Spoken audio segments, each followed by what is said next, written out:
So I'm Dr. Eleanor Harvey. I'm a human factors and complex systems researcher. It's also known sometimes as user-centered design, and I work at Loughborough University on a project called the Decode Project. Can you share why you think it is important for your research to have diverse inputs? Okay, so I think the obvious reason is that lots of these groups are underserved by research, and if we don't reach out to these groups, then we're never going to address the health inequalities that they face. I also think it's been really important for me as a researcher to think about how I'm going to communicate my research to a really diverse audience on lots of different platforms. So we work with people with learning disabilities, so I have to think about how I'm going to turn my research into an academic paper, but also how I'm going to turn it into perhaps easy read or plain English summary or an animation. And that's really pushed me out of my comfort zone into kind of communicating in lots of different ways. And another thing it's really done is push me to think about my accountability and my role as a researcher, because some of the people that we speak to, they've never really been asked what they think of these things, and nobody's ever listened to them. And they share things which are really personal, and they are vulnerable. And so I have that responsibility of making sure that I do something with that research. So it's been a really positive thing for me working with diverse groups as well. How have you used diverse participants or co-design in your research? Okay, so PPI underpins everything that we do. So PPI stands for Public and Patient Involvement. And this is a group, it's kind of like an advisory board of people with lived experience of the conditions that we are researching. So they've been there from the very beginning. Some of them were co-applicants on the proposal. They've helped to shape the proposal, think about what this research is going to look like, what they want to know really, because that's the most important thing, that this is serving them and that this is research for them. Then later on, once we've built this we recruited a community of PPI members or partners to work with us, and we take things to them like rating scales to make sure that makes sense to them, or how we're going to word the questions, that sort of thing, how the activities that we're going to run with them are going to be fun and understandable, that we're going to get the right data from them. So it's got to work both ways, I suppose.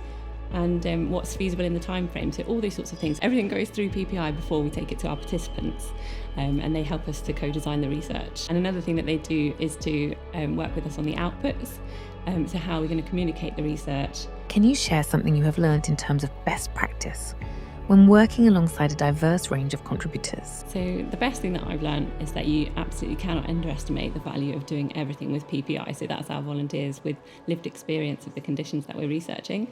It's really good for the research because it helps shape it and make it meaningful to the people that you're working with. But it's also really good for me, so it keeps me really grounded. I love meeting with our PPI team. It's actually the highlight of my week. It really keeps me grounded, and it's really humbling sometimes, I think, the things that people share with you and the fact that you've got an opportunity to make a difference to them.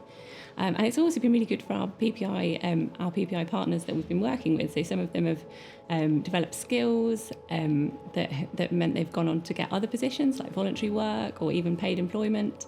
They've made really great friendships, and some of the carers, they say it's so energising to be able to make a difference. It's really therapeutic to have someone to listen to and just an outlet for these kind of frustrations, and to know that someone is there doing this research to improve things is really, really, really great for them. What advice would you recommend to early career researchers to create inclusive settings when co-creating or conducting research? So there's loads that you need to do in terms of kind of accommodating people practically, emotionally, socially. I think the most important thing for us has been to allow enough time.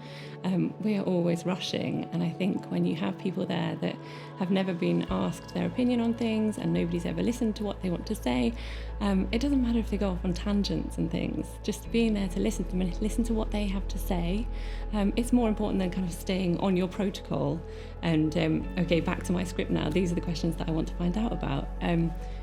So allowing enough time, especially when we're working with people with learning disabilities, so it can take more time for them to process information and to communicate, but giving them that time is really meaningful, and it just, the quality of the data is so much better if you do give people that time. The other thing that I think is really important is to ask people what they need. So everyone's completely different, and I think you have to ask people what adjustments they need. Don't make any assumptions.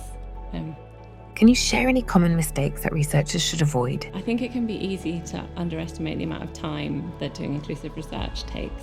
I've done some interviews with clinicians, and it's very easy. It's just me. I go out with my dictaphone and my questions. It takes an hour. For doing the same interviews with people with learning disabilities, we had to completely rethink the way that we were going to conduct the interviews. So we gave them some like little houses, and we drew out the map of the journeys that they would take, the different people that were involved in their care, so that they could physicalise and visualise what was going on, and keep that all in front of them while we were doing the interviews. So then to recruit people, before we even mentioned the research, some of our PPI leads, they went out to community centres with craft activities just to befriend people before they even kind of approached the idea of taking part in research. And then they did some gently explaining what the research was about, and gave them an opportunity to go away and talk to someone that they trusted about it before there was any pressure to take part.